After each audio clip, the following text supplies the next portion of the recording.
नमस्कार दोस्तों, आपका स्वागत है चैनल पर। जैसा कि आपने पुरानी वीडियोस में देखेंगे तो आपने देखा होगा, हमने इंडियन ज्योग्राफी को लेकर 8 क्लासेस डाल चुके हैं। टोटल हमने 10 क्लासेस का टारगेट रखा था। 10 क्लासेस में हमने ज्योग्राफी कंप्लीट करनी है। इंडियन ज्योग्राफी जो यूपीएससी का जो एग्ज़ाम आने वाला है अभी रिसेंटली, प्रीलिम्स और आरएज की जो वैकेंसीज आने वाली है 2026 में, उसके पर्सपेक्टिव हमारा कंप्लीट टारगेट रहेगा। सारा सिलेबस हम कंप्लीट कराएं इस चैनल पर। तो जैसा कि हमारा ज्योग्राफी का काफ़ी सारा पोर्शन हमने कंप्लीट किया है, उसके अलावा कुछ 2-3 पोर्शन जो ज़्यादा वाइड पोर्शन नहीं है बट छोटे छोटे पोर्शन है, उसको हम कंप्लीट करेंगे 2 वीडियोज़ में। उसके बाद हम एक वीडियो एक्स्ट्रा लेंगे जिससे हम इंडियन ज्योग्राफी का मैप स्टडी करेंगे। वो कंप्लीट 1-2 घंटे का वीडियो बनाएंगे। तो अभी इससे पहले सिलेबस कंप्लीट करते हैं। तो आज हम स्टार्ट करेंगे लेक्स। ये प्रीलिम्स में अक्सर पूछे जाते हैं ज्योग्राफी में। तो इंडिया में जो लेक्स इंपॉर्टेंट है उनके बारे में पढ़ेंगे। तो स्टार्ट करते हैं। उससे पहले आपको बता देता हूँ, आरएस 2026 का जो कंप्लीट सिलेबस है वो कंप्लीट सिलेबस इस चैनल पे करवाया जाएगा। तो आप इसको शेयर कर सकते हैं या सब्सक्राइब कर सकते हैं। आप कंटिन्यू रहेंगे अपनी वैकेंसीज़ के साथ में तो आपको बहुत फ़ायदा मिलेगा। तो स्टार्ट करते हैं। पहला लेक पढ़ेंगे अब लद्दाख रीजन में। लद्दाख रीजन की लेक हमेशा एग्जाम्स में पूछी जाती है। तो हम स्टार्ट करते हैं। लद्दाख में एक लेक है shocker lake. Shocker lake important क्यों? बिकॉज ये सैलाइन लेक है, वाइट लेक है, लोकेटेड है रूपसू वैली में। ये 42nd रामसर साइट भी थी इंडिया की। उसके बाद था सोम मोरिरी जो भी लद्दाख में है। ये भी सैलाइन लेक है जो छांगथांग रीजन में सिचुएटेड है। ये भी रामसर साइट है और लार्जेस्ट हाई अल्टीट्यूड लेक है पूरे इंडिया की। ये आपको फैक्ट याद रखना है। जो सोम मोरिरी लेक है वो हाई अल्टीट्यूड लेक है इंडिया की। फिर आता है पेंगोंगसो इंडिया तिब्बत बॉर्डर पर है जो 5 सब लेक्स में डिवाइड है। ये भी सैलाइन लेक है। आपने रिसेंटली पढ़ा होगा जब इंडिया चाइना का कॉन्फ्लिक्ट हुआ था, पेंगोंगसो लेक के आसपास हुआ। तो आपको याद रखना लद्दाख में 3 लेक है, shocker, Som Moriri and Pangong Tso. इसके बाद आता है जम्मू कश्मीर में लेक आती है वूलर लेक जो है वो इंडिया की लार्जेस्ट फ्रेश वाटर लेक है, इसलिए एक इम्पॉर्टेंट बन जाती है। ये लेक भरती है झेलम रिवर के वाटर से। यहाँ पर रिच बर्ड पॉपुलेशन है। रामसर साइट थी 1990 में। उसके बाद यहाँ पे तुलबुल प्रोजेक्ट चलाया जा रहा है। इसके बाद दूसरी लेक आती है डल लेक 2nd लार्जेस्ट लेक है जम्मू कश्मीर की। इसको लेक ऑफ फ्लावर्स या श्रीनगर का ज्वेल भी बोलते हैं। इसके फीचर्स में जैसे सोनालंग, रूपालंग आइलैंड है। तो ये इम्पॉर्टेंट है। डल लेक में फ्लोटिंग गार्डन्स भी है यहाँ पे जिनको राड बोलते हैं। इसके बाद आता है मनसबल लेक जो डीपेस्ट लेक है जम्मू कश्मीर की। यहाँ पे लोटस और बर्ड ग्रोथ के लिए फेमस है। इसका नेम जो अराइव किया गया है वो मानसरोवर लेक से किया गया है। इसके बाद दूसरी लेक है सुरिनसर मानसर लेक जो ट्विन फ्रेश वाटर लेक्स हैं जो भी रामसर साइट्स भी हैं। तो ये हमने जम्मू कश्मीर की लेक्स पढ़ी, Wular lake, Dal lake, Manasbal lake and Surinsar Mansar lake जो ट्विन लेक है। ये आपको याद रखना है। नेक्स्ट आते हैं हम उत्तराखंड में। उत्तराखंड स्टेट में जो लेक है भीमताल, वो लार्जेस्ट लेक है नैनीताल डिस्ट्रिक्ट की। उसके बाद आता है असन बैराज बनता है आपको असन और यमुना रिवर के कॉन्फ्लुएंस पर। उत्तराखंड का पहला रामसर साइट था ये असन बैराज। यहाँ पे असन बर्ड सेंचुरी भी लोकेटेड है। उत्तराखंड हो गया। उसके बाद पढ़ेंगे हम हिमाचल प्रदेश की लेक्स। उसमें रेणुका लेक आती है जो लार्जेस्ट लेक है हिमाचल प्रदेश की, रामसर साइट भी है। उसके बाद आता है पोंग डैम है ब्यास रिवर पर। चंद्रताल आपको कंफ्यूज नहीं होना, ये उत्तराखंड में कई बार कंफ्यूजन होता है, उत्तराखंड में है लेकिन ये सिचुएटेड है आपको हिमाचल प्रदेश में। ये रामसर साइट है जो जहाँ से चंद्र रिवर का सोर्स रीजन है। उसके बाद आता है उत्तर प्रदेश स्टेट। उत्तर प्रदेश में आपको मिलेगा चित्तूरा या अष्टवर्ता लेक। इसको महाराजा सुहेलदेव मेमोरियल लेक भी बोलते हैं। ये ओरिजिन है तेरी या कुटिला रिवर का। चित्तौरा लेक आपको याद रखना है। यहाँ पे माइग्रेटरी बर्ड्स के लिए फेमस है। उसके बाद दूसरा लेक आता है कीथम लेक या सूर सरोवर बोलते हैं, जो रामसर साइट है। तीसरा लेक है गोविंद वल्लभ पंत सागर, जिसको रिहान रिजर्वर भी बोलते हैं, जहाँ पे रिहन डैम बना हुआ है। रिहन डैम भी बना हुआ है। गोविंद वल्लभ पंत सागर जो यूपी एमपी बॉर्डर पर है। और जो रिहन रिवर है वो ट्रिब्यूटरी है सोन रिवर की। इसके बाद कुछ फैक्ट देखते हैं। सैलाइन लेक्स में आप देखेंगे तो लद्दाख की सोकर, पेंगोंग शो एंड शोमोरी लेक है। लार्जेस्ट फ्रेश वाटर लेक देखेंगे तो वो है वुलर लेक जम्मू कश्मीर में। डीपेस्ट लेक देखेंगे तो मनसबल। फ्लोटिंग गार्डन्स कहाँ पाए जाते हैं? डल लेक में। ट्विन लेक्स किसको बोलते हैं? सुरिनसर मानसर को। बर्ड हॉटस्पॉट्स में आसान बैराज और चित्तौरा लेक यूपी का। इसके बाद बिहार के कुछ लेक्स देखते हैं। बिहार में मिलती है कंवरताल, ये एग्ज़ाम में पूछा गया है, आरएस के प्रीलिम्स में पूछा गया और यूपीएससी में पूछा गया कंवरताल के बारे में, बिकॉज ये largest fresh water oxbow lake है एशिया की। तो ये आपको फैक्ट याद रखना है। कंवरताल, जिसको कबरताल बोलते हैं, ये largest fresh water oxbow lake है। आप ऑक्सबो लेक्स के बारे में आप ज्योग्राफिकल कंसेप्ट में समझते होंगे, जब रिवर के इरोजन की वजह से बनती है। बिहार की पहली रामसर साइट थी ये, और इम्पॉर्टेंट है माइग्रेटरी बर्ड्स के लिए। तो आपको कंवरताल याद रखना है बिहार में। फिर आता है वेस्ट बंगाल। वेस्ट बंगाल में सुंदरवन, जो आप सब लोग जानते हैं, लार्जेस्ट रामसर साइट है इंडिया की। फिर सिक्किम में आप देखेंगे तो चोलामू या सोलामू लेक भी है, जो हाईएस्ट लेक है इंडिया की। ये जैमू ग्लेशियर से इसका फिलअप होता है। उसके बाद सोर्स है तीस्ता रिवर का, चोलामू या सोलामू, ये लेक है सिक्किम में। उसके बाद आसाम स्टेट में देखेंगे आप दीपोर भील करके एक लेक है, जो फ्रेश वाटर लेक है, रामसर साइट भी है। मणिपुर में लोकतक लेक है, लार्जेस्ट फ्रेश वाटर लेक है नॉर्थ ईस्ट इंडिया की, और फेमस है फुमडीज़ के लिए। फुमडीज़ क्या है? फ्लोटिंग वेजिटेशन, जो लेक पर फ्लोटिंग वेजिटेशन उनको फुमडीज़ बोलते हैं, उनके लिए फेमस है लोकतक लेक। यहाँ पे एक नेशनल पार्क है कैबुल लमजाओ, जो वर्ल्ड का ओनली फ्लोटिंग नेशनल पार्क है, तो इसलिए एक लेक इम्पॉर्टेंट हो जाती है। यहाँ पे ये हैबिटेट है संगाई डियर का, यहाँ पे संगाई डियर पाए जाते हैं। रामसर साइट प्लस मॉन्ट्रियस रिकॉर्ड, दोनों में ये लेक शामिल है। फिर आता है उड़ीसा की लेक इम्पॉर्टेंट है चिल्का लेक। चिल्का लेक बहुत इंपॉर्टेंट बिकॉज ये लगून लेक है और लार्जेस्ट सैलाइन लेक है इंडिया की। तो यहाँ से आप फैक्ट याद रख सकते हैं। लार्जेस्ट जो सैलाइन लेक अगर आपसे पूछा जाता है एग्ज़ाम में, तो आप उसका आंसर करेंगे चिल्का लेक। और लार्जेस्ट फ्रेश वाटर लेक पूछा जाए तो आप उसका आंसर करेंगे वुलर लेक जम्मू कश्मीर में। तो ये कुछ फैक्ट आपको याद रखने हैं। चिल्का लेक भी रामसर साइट में आता है। ये 1993 में मॉन्ट्रियस रिकॉर्ड में शामिल किया गया था, बट बाद में 2002 में इसमें इम्प्रूव कंडीशन है, उसकी वजह से मॉन्ट्रियस रिकॉर्ड से निकाल दिया गया। पहली रामसर साइट जो इससे कि जिसको मॉन्ट्रियस रिकॉर्ड से बाहर निकाला गया। यहाँ पे नालाबाना बर्ड सेंचुरी भी है और फेमस है ये इरावदी डॉल्फिन से। जब हम एनिमल्स कैटेगरी में देखते हैं, डॉल्फिन्स को प्रोटेक्शन में देखते हैं, तो वो डॉल्फिन्स के टाइप्स होते हैं, उसमें गैंगेटिक डॉल्फिन्स, इरावदी डॉल्फिन, ये सब पढ़ते हैं। तो ये जो चिल्का लेक है वो फेमस है इरावदी डॉल्फिन के लिए। ये यूपीएससी प्रीलिम्स में पूछे जा चुके हैं पहले। उसके बाद आता है आंध्र प्रदेश। आंध्र प्रदेश में आती है आपकी कोलेरू लेक, जो लार्जेस्ट फ्रेश वाटर लेक है आंध्र प्रदेश का। ये कृष्णा एंड गोदावरी डेल्टा के बीच में है, रामसर साइट भी है। पुलिकेट जो लगून है वो सेकेंड लार्जेस्ट सैलाइन लेक है after the Chilika. Contains Pulicat bird sanctuary. Separate करता है बे ऑफ बंगाल को श्रीहरिकोटा आइलैंड से। श्रीहरिकोटा आइलैंड जहाँ पे सतीश धवन स्पेस सेंटर है हमारा। तो आंध्र प्रदेश में 2 लेक है, एक तो है कोलेरू और दूसरी है पुलिकट। कोलेरू है फ्रेश वाटर एंड पुलिकट है सैलाइन लेक। तो आपको ये फैक्ट याद रखना है, कन्फ्यूजन नहीं होना है।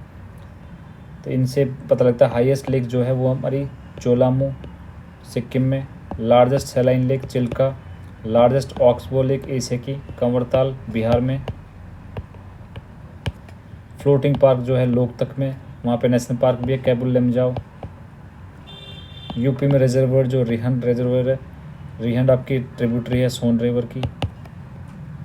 बर्ड हॉटस्पॉट्स कंवर, चिल्का, दीपोर बिल जो आसाम की लेक है, यहाँ पे बर्ड्स हॉटस्पॉट्स हैं।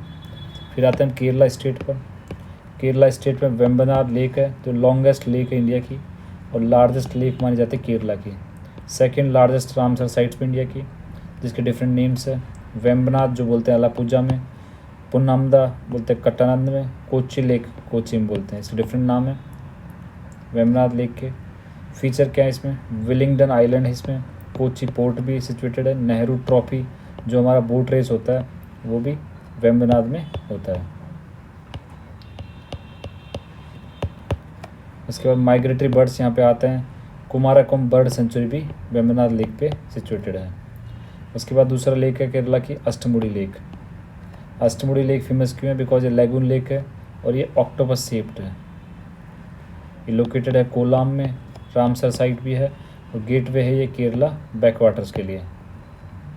फिर तीसरा एक लेक आता है सस्थम कोटा लेक। ये लार्जेस्ट फ्रेश वाटर लेक है केरला की और एक रामसर साइट भी। तो केरला में 3 लेक पड़ी हुई important, Vembanad lake, Ashtamudi lake and Sasthamcotta lake. फिर आता है महाराष्ट्र स्टेट।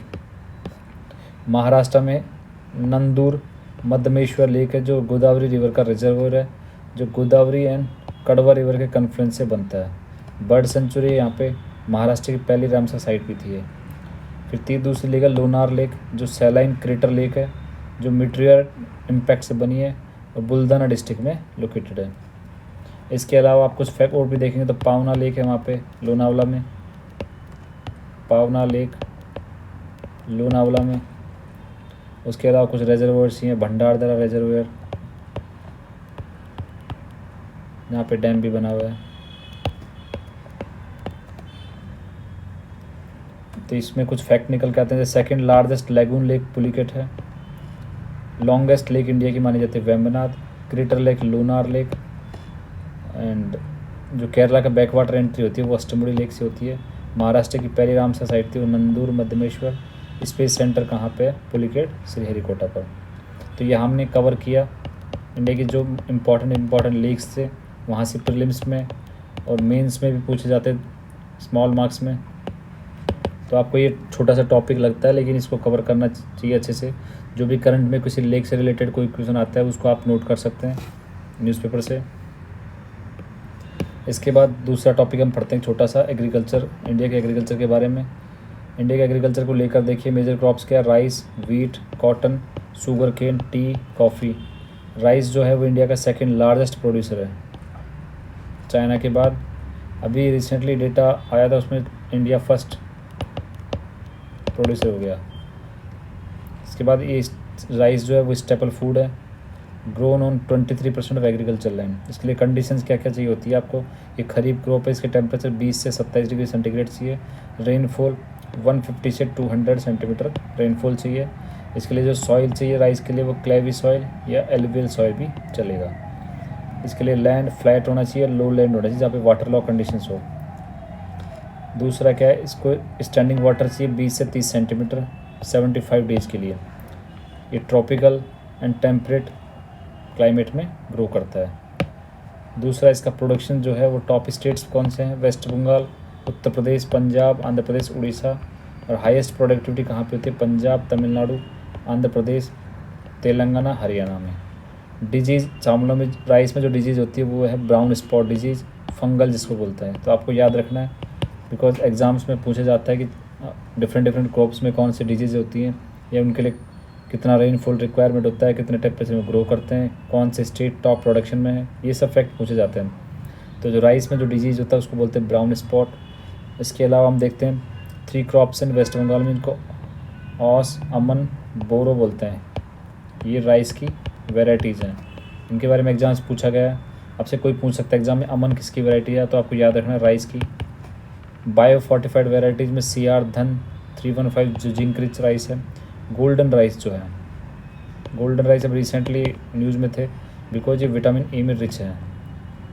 इसके बाद दूसरी फसल आती है आपकी वीट। वीट में इंडिया सेकंड लार्जेस्ट प्रोड्यूसर है जो 50% क्रॉप एरिया का कवर करता है। ये रबी क्रॉप है, इसके 15 से 20 डिग्री टेम्परेचर आपको चाहिए, विंटर्स टाइम ये उगाई जाती है। इसके लिए रेनफॉल बहुत कम चाहिए, 50 से 75 सेंटीमीटर। सॉइल इसके लिए क्ले लोमी सॉइल चलेगी। नीड्स इसके लिए 100 फ्रॉस्ट फ्री डेज चाहिए। तो ये आपको डेटा याद रखना है, वीट के लिए 100 फ्रॉस्ट फ्री डेज चाहिए। प्रोडक्शन इसका टॉप स्टेट्स में उत्तर प्रदेश, पंजाब, मध्य प्रदेश, हरियाणा एंड राजस्थान, ये टॉप स्टेट्स हैं। हाईएस्ट प्रोडक्टिविटी होती है पंजाब से, हरियाणा, राजस्थान, यूपी, गुजरात से। इसमें भी डिजिट वही black spot and brown spot पाई जाती है। इसकी वेराइटीज़ में देखेंगे आप, गिरिजा, अर्जुन, मालवीय 12, सोनालिका। सोनालिका आपने पढ़ा होगा, बहुत सारा मोस्टली यूज़ किया जाता है सोनालिका। इसके बाद बायो फर्टिफाइड वीट वेराइटीज़ में जिनमें रिंग प्रोटीन आयरन में रिच है। नेक्स्ट क्रॉप आती है हमारी कॉटन। इंडिया कॉटन में भी सेकंड लार्जेस्ट प्रोड्यूसर है, जो 7% एरिया कवर करता है। ये खरीफ क्रॉप है। टेम्परेचर इसके लिए 20 से 30 डिग्री सेंटीग्रेड चाहिए। रेनफॉल इसके 50 से 100 सेंटीमीटर चलेगा। सॉइल इसके लिए ब्लैक सॉइल लगेगी। Needs dry weather at the ripening time इसको ड्राई वेदर चाहिए कॉटन को। ये शॉर्ट स्टेपल है। लॉन्ग स्टेपल जो है कॉटन अमेरिका में मिलता है, उसका नाम बोलते हैं नरमा। तो जो अमेरिकन कॉटन है उसको बोलते हैं हम अमेरिकन कॉटन को। ये एग्जाम में पूछा गया क्वेश्चन, तो आपको याद रखने ये सब चीज़ें, छोटी मोटी चीज़ें। अमेरिकन कॉटन उसको बोलते हैं नरमा, बिकॉज वो लॉन्ग स्टेपल कैटेगरी में आता है। प्रोडक्शन के टॉप स्टेट्स में आता है Maharashtra, Gujarat, Telangana, Madhya Pradesh and Rajasthan. High productivity में आता है पंजाब, एमपी, राजस्थान, हरियाणा, आंध्र प्रदेश। इसके अलावा जो ओनली बीटी कॉटन है वो इंडिया में अलाउड है। वो क्या करता है, बॉल वर्म्स को किल कर देता है। तो जेनेटिकली मॉडिफाइड जो कॉटन है बीटी कॉटन, वो इंडिया में अलाउड है। इसके बाद नेक्स्ट क्रॉप आता है आपका शुगर केन। शुगर केन में इंडिया सेकंड लार्जेस्ट प्रोड्यूसर है आफ्टर ब्राज़ील, बट इसका फिर भी हम एक्सपोर्ट नहीं कर पाते बिकॉज डोमेस्टिक कंजप्शन बहुत ज़्यादा है शुगर केन का। एक ट्रॉपिकल क्रॉप है, 20 से 30 डिग्री इसको सेंटीग्रेड टेम्परेचर चाहिए। रेनफॉल इसके लिए आपको 125 सेंटीमीटर रेनफॉल चाहिए। सॉइल इसमें आप डीप के लिए loamy, black and lava soil use कर सकते हैं। ड्यूरेशन इसका 11 से 12 मंथ लगता है। इसके लिए फ्रॉस्ट जो होती है वो हार्मफुल होती है। प्रोडक्शन के टॉप स्टेट्स में आता है UP, Maharashtra, Karnataka, Tamil Nadu, Gujarat. High productivity में तमिलनाडु, कर्नाटका, पंजाब, यूपी, हरियाणा। नोट्स में देखते थे कुछ शॉर्ट नोट्स में, जैसे हाइयर सुक्रोज कंटेंट होता है वो साउथ इंडिया के शुगर केन्स में पाया जाता है। रिसर्च इंस्टीट्यूट इसके लिए लखनऊ एंड कोयम्बटूर में बना के रखा है। नेक्स्ट क्रॉप आपका मिलेगा टी के बारे में। इंडिया भी सेकंड लार्जेस्ट प्रोड्यूसर है। टेम्परेचर 25 से 30 डिग्री सेंटीग्रेड चाहिए। 200 सेंटीमीटर इसका रेनफॉल चाहिए जो वेल डिस्ट्रीब्यूटेड हो, तो इसके लिए रेनफॉल ज़्यादा चाहिए। सॉइल इसके लिए लेटराइट सॉइल होती है। हमने सॉइल जब इंडिया का सॉइल टाइप पढ़ा था तब देखा था लेटरल अनफर्टाइल सॉइल होती है, बट ये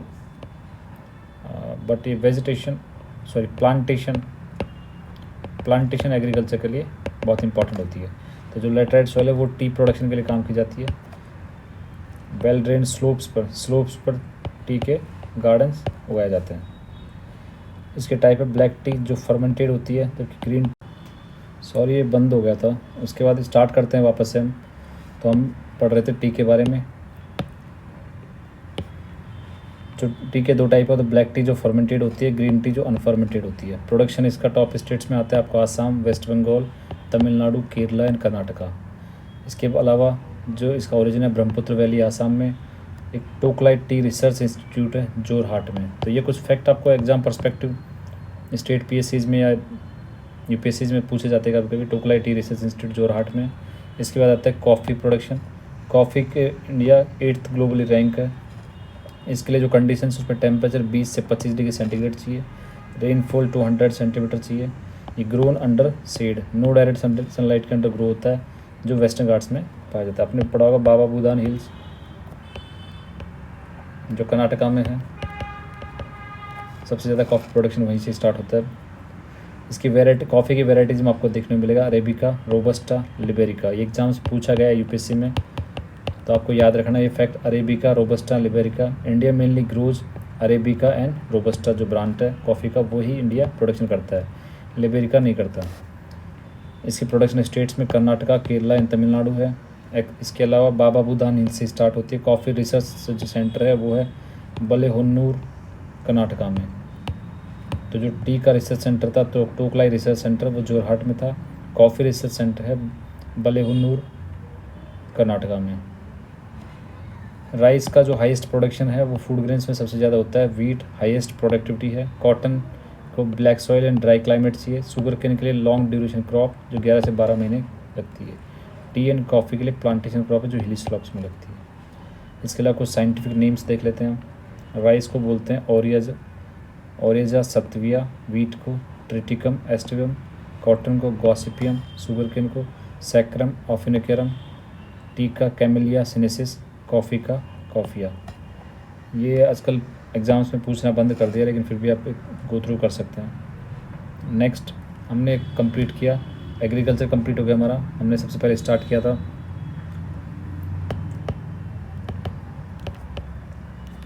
एग्रीकल्चर में, हमने क्रॉप्स पैटर्न पढ़े सभी के। इसके बाद हम स्टार्ट करेंगे नेक्स्ट जो टॉपिक है, छोटा सा टॉपिक है, ऑयल रिफाइनरीज इंडिया की कौन कौन सी हैं। तो मेजर कंपनीज जो इंडिया में है वो है IOCL, HPCL, BPCL and CPCL। IOCL मतलब इंडियन ऑयल कॉरपोरेशन लिमिटेड जो लार्जेस्ट नेटवर्क है इसका। HPCL Hindustan petroleum corporation limited. BPCL Bharat petroleum corporation limited. CPCL Chennai petroleum corporation limited. तो ये मेजर कंपनीज हैं। IOCL की जो लोकेशंस हैं वो देख लेते हैं हम। दिग्बोई आसाम में ओल्डेस्ट रिफाइनरी है IOCL का। उसके अलावा गुवाहाटी आसाम, बराउनी बिहार, कोयली गुजरात, बोंगाईगांव आसाम ये एग्जाम्स में पूछा गया। हल्दिया वेस्ट बंगाल में, मथुरा उत्तर प्रदेश, पानीपत हरियाणा, पारादीप उड़ीसा में IOCL की इम्पोर्टेंट रिफाइनरीज हैं। HPCL की मुंबई महाराष्ट्र में, विशाखापट्टनम में है। BPCL की मुंबई कोची। CPCL की आपको मिलेगी मनाली तमिलनाडु, ये गलत हो गया, तमिलनाडु में, नरीमनम तमिलनाडु में। इसके अलावा कुछ जॉइंट वेंचर्स पे जैसे बीना मध्य प्रदेश, भारत ओमान रिफाइनरी, बठिंडा पंजाब में HPCL मित्तल की जॉइंट वेंचर्स हैं। प्राइवेट सेक्टर में आप देखेंगे जामनगर गुजरात में रिलायंस जो वर्ल्ड का लार्जेस्ट रिफाइनरी कॉम्प्लेक्स है। स्पेशल एक्सक्लूसिव जोन SEZ आपको पता है, SEZ को बोलते हैं स्पेशल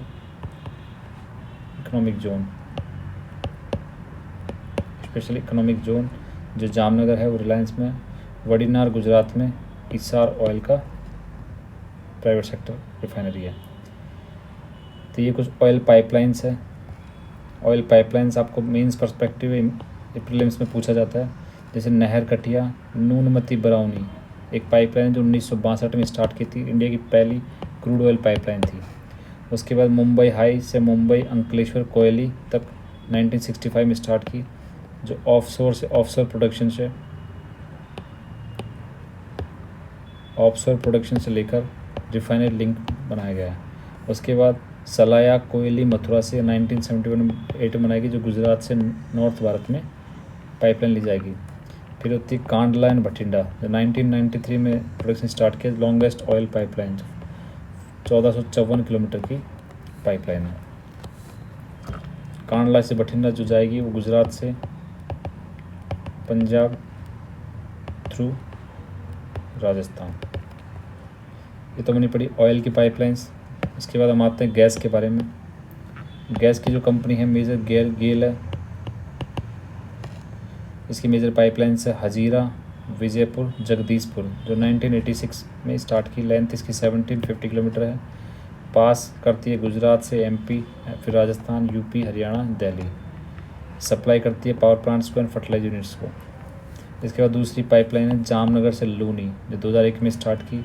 1269 किलोमीटर की लाइन है इसका रूट गुजरात से राजस्थान, हरियाणा, UP है।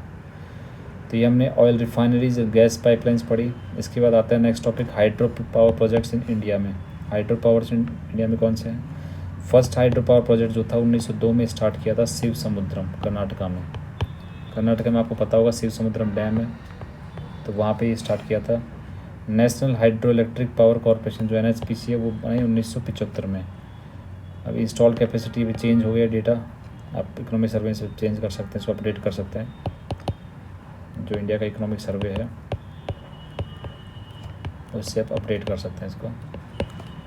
इम्पॉर्टेंट हाइड्रो प्रोजेक्ट्स में देखेंगे तो कोयना हाइड्रो इलेक्ट्रिक प्रोजेक्ट है महाराष्ट्र में, जो largest completed hydro power project है। उसके बाद उत्तराखंड का टेहरी डैम जो highest hydro power project India का, जो टॉलेस्ट डैम भी है। उसके बाद नाथ पजाकरी हिमाचल प्रदेश में जो लार्जेस्ट अंडरग्राउंड हाइड्रो प्रोजेक्ट है। सरदार सरोवर डैम गुजरात का जो वर्ल्ड का सेकंड लार्जेस्ट कंक्रीट डैम है। तो ये कुछ फैक्ट आपको याद रखने हैं। लॉन्गेस्ट पाइपलाइन आपकी पढ़ी थी हमने, कांडला से Bathinda. First pipeline Naharkatiya से बरौनी।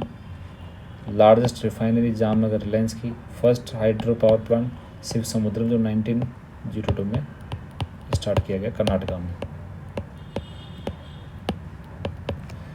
इसके बाद हम पढ़ते हैं कुछ इंपॉर्टेंट प्लांट्स जो स्टेट्स में हैं। जैसे आंध्र प्रदेश में कृष्णा रिवर पे नागार्जुन सागर डैम, नागार्जुन सागर प्लांट है। कृष्णा पे श्रीशैलम प्लांट भी है। मचकुंड जो वहाँ पे मचकुंड प्लांट भी है।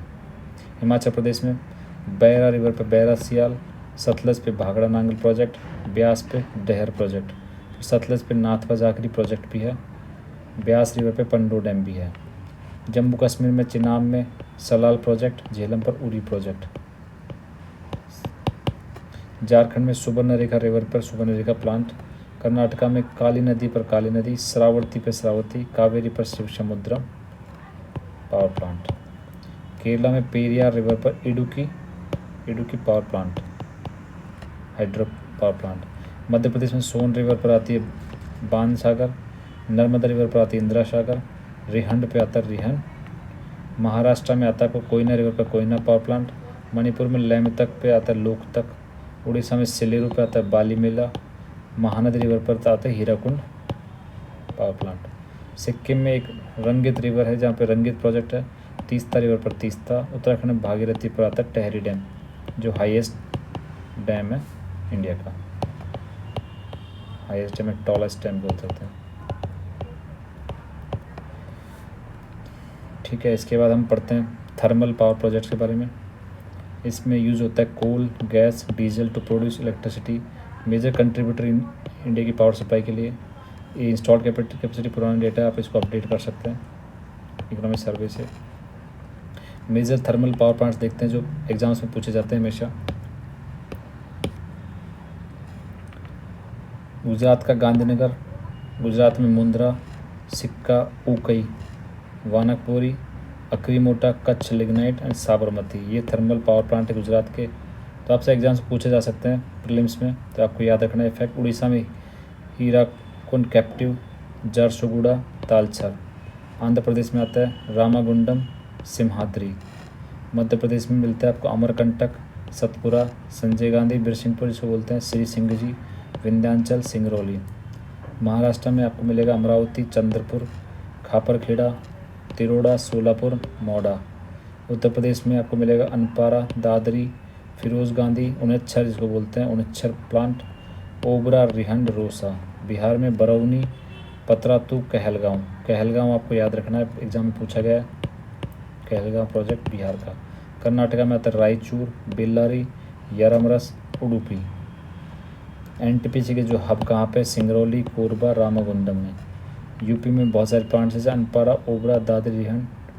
इसके बाद छत्तीसगढ़ में आता है Sipat thermal power plant, Lara super thermal power plant, Korba exam में पूछा गया, भिलाई छत्तीसगढ़ में। झारखंड में आपका आता है बोकारो प्लांट, पतरातू प्लांट। राजस्थान में आपका छबड़ा, कालीसिंध रिवर पर Kota thermal power plant, Suratgarh super thermal power plant, Barsingsar thermal power plant, Anta thermal power plant, Ramgarh gas thermal power plant. ये राजस्थान के थर्मल पावर प्लांट है। इसके बाद वेस्ट बंगाल में आता है Durgapur, Farakka, Mejia, Kolaghat, Bakreshwar, Durgapur steel thermal power plant, Budge Budge thermal power plant and Sagardighi thermal power plant. Tamil Nadu में आता है एन्नोर, मैत्तूर, नेवेली आपको पता होगा, हमने पढ़ा था। लिग्नाइट कोल सबसे ज़्यादा पाया जाता है नेवेली में। Tuticorin, IND Bharat thermal power plant. फिर उसके बाद हमने हाइड्रो प्लांट पढ़े, थर्मल प्लांट पढ़े। अब एटॉमिक एनर्जी के बारे में पढ़ते हैं, इंडिया की एटॉमिक एनर्जी का क्या स्टेटस है। सबसे पहले देखते हैं 1948 में एटॉमिक एनर्जी कमीशन बनाया गया डॉक्टर होमी जे बाबा के गाइडेंस से। 1954 में department of atomic energy established में हुआ। 1969 में फर्स्ट एटॉमिक पावर प्लांट बनाया गया तारापुर महाराष्ट्र में।